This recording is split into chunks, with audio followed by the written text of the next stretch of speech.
Science sound chapter physics का 7th part. ये हमारा लास्ट पार्ट है। उसके बाद मैंने एक पीवाई का क्वेश्चन लिखा है, उसको मैं आपको समझाऊंगा।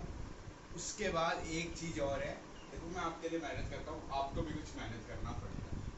आपको मैं पढ़ाने में इतना मेहनत करता हूँ, आपको मैं पीवाई के क्वेश्चन लाने में इतना मेहनत करता हूँ, समझाने में इतना मेहनत करता है, लेकिन आप कोई एक टाइप से मेहनत सब नहीं दिखा रहे, तो आप प्लीज़ कृपया आप सब्सक्राइब तो कर ही सकते हैं, ठीक है। तो हमारे जो लास्ट टॉपिक बच गया था 7th पार्ट का, वो था हमारा एप्लीकेशन ऑफ अल्ट्रासाउंड। क्या क्या एप्लीकेशन है अल्ट्रासाउंड के, उसके बारे में आज हम इस टॉपिक पे डिस्कस करेंगे, ठीक है। तो फाइनली आज ये चैप्टर खत्म हो जाएगा। उसके बाद इसके आगे के क्वेश्चन जो है वो नेक्स्ट क्लास में मिलेंगे, पीवाई के क्वेश्चन। आज मैंने एक ही क्वेश्चन लिखवाया है, ठीक है। पहला application of ultrasound. Ultrasound find application in industry, medical service and communication, ठीक है। अल्ट्रासाउंड कहाँ पे फाइंड करता है एप्लीकेशन को? इंडस्ट्रीज में फाइंड करता है, मेडिकल में, मेडिकल सर्विस में और कम्युनिकेशन सोनर। देखो बेटा मैं बता रहा हूँ, अभी मुझे 9th क्लास को पढ़ाए हुए 2 महीने भी नहीं हुए, 1 मंथ कंप्लीट हुआ है।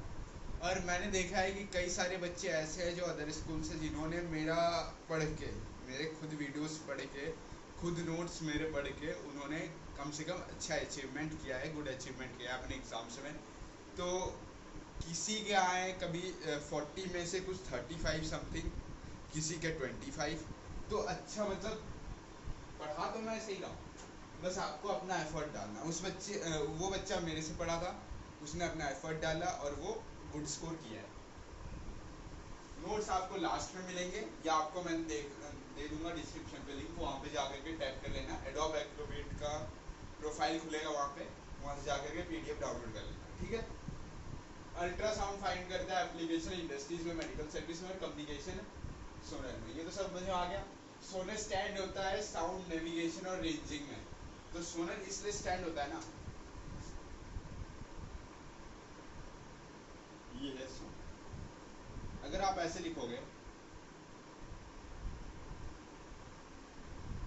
कट कर देगा टीचर डायरेक्ट, तो ना आप 10 लाइन का आंसर लिख रहे हो या 5 लाइन का आंसर लिख रहे हो, आपका आधा नंबर क्या हो जाएगा, डिडक्ट हो जाएगा, ठीक है। तो this is correct spelling of sonar. तो बोला सोनर स्टैंड होता है साउंड नेविगेशन में और रेंजिंग में। इसको यूज किया जाता है मेजर करने के लिए डिस्टेंस को, डायरेक्शन को और स्पीड ऑफ एन ऑब्जेक्ट, ठीक है। इसको देखो, सोनर स्टैंड होता है साउंड नेविगेशन के लिए, सब होता है रेंजिंग के लिए, लेकिन इसको हम यूज करते हैं मेजर करने के लिए। हम क्या, डिस्टेंस को मेजर करने के लिए, डायरेक्शन को मेजर करने के लिए, स्पीड को मेजर करने के लिए, ऑब्जेक्ट के, ऑब्जेक्ट कितने स्पीड में चला, जैसे ये कार है, इसकी स्पीड क्या है, वो सब चीज को। Under the sea, sea means समुद्र के नीचे, सब जानते ही हो इसमें लिखना क्या है। It is also used in ship to ship communication, मतलब इसको हम शिप टू शिप कम्युनिकेशन में भी यूज करते हैं,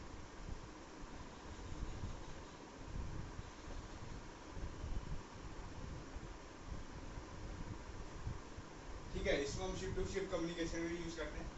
ह्यूमन ईयर इंपॉर्टेंट है, बहुत ज़्यादा है। क्लास ग्रेड 8 में ये ह्यूमन ईयर का पूछा गया था।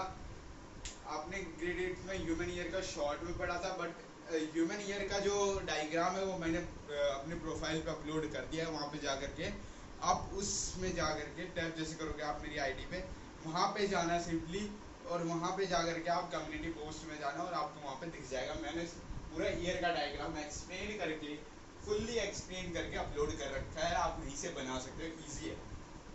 ह्यूमन ईयर को डिवाइड कर रखा है 3 पार्ट्स में, सॉरी मैंने 2 पार्ट्स लिखा है, सॉरी 2 पार्ट्स में। पहला था आउटर ईयर और मिडिल ईयर। आउटर ईयर वो कलेक्ट करता है साउंड वेव्स को, जो मिडिल ईयर है वो एम्पलीफाई करता है साउंड वेव्स को अबाउट 60 टाइम, 60 टाइम तक। ये जो मिडिल ईयर है, बीच का ईयर है, वो एम्पलीफाई करता है साउंड वेव को, लेकिन जो आउटर ईयर है, जो बाहर का कान है, वो कलेक्ट करता है साउंड वेव्स को, ठीक है। साउंड वेव आपको मैंने समझा दिया था, ये होता है sound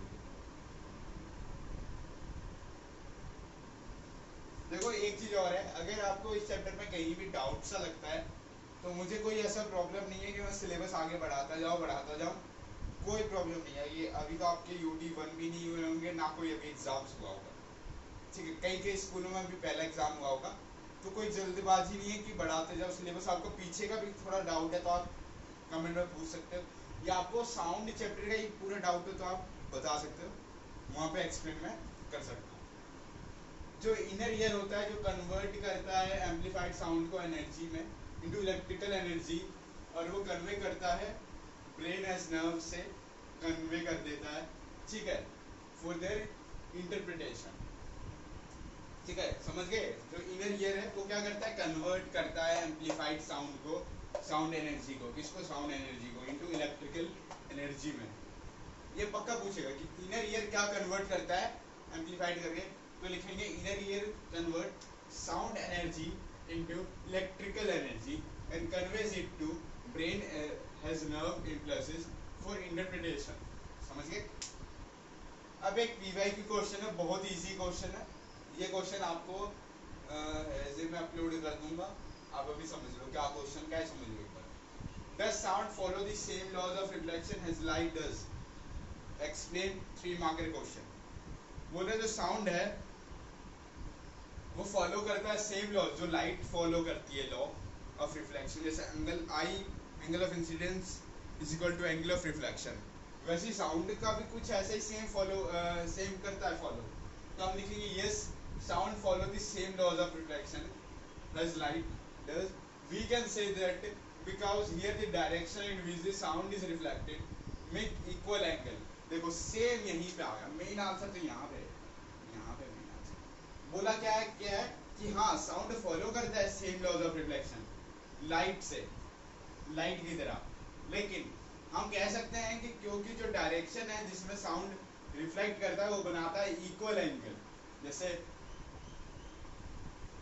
angle of incidence is equal to angle of reflection, पढ़ रखा है आपने ग्रेड 8 में, यू नो ग्रेड 7 में पढ़ रखा होगा कि angle I is equal to angle R, angle incidence is equal to angle of reflection with the normal to the reflecting surface. Normal से रिफ्लेक्टिंग सरफेस में at the point of incidence or they are in this three are in same plane। मतलब बोल रहा है normal से जो reflecting surface पे एक पॉइंट में जहाँ पे इंसिडेंस रे के फॉल होता है, इंसिडेंस रे जहाँ पे फॉल होता है तो वहाँ पे, और जो 3 और इन सेम प्लेन, और 3 रेज जो सेम प्लेन पे गिरती है वो सेम लॉज, यहाँ पे laws of reflection as a light काम आएगा। जो ये क्वेश्चन है ये आपका 3 मार्क का क्वेश्चन है, सबको बताइए। तो ये था आपका पूरा चैप्टर कंप्लीट हो चुका है। इसके आगे के क्वेश्चंस और मैं नेक्स्ट वीडियो में लेकर आऊँगा। आज के लिए थैंक यू।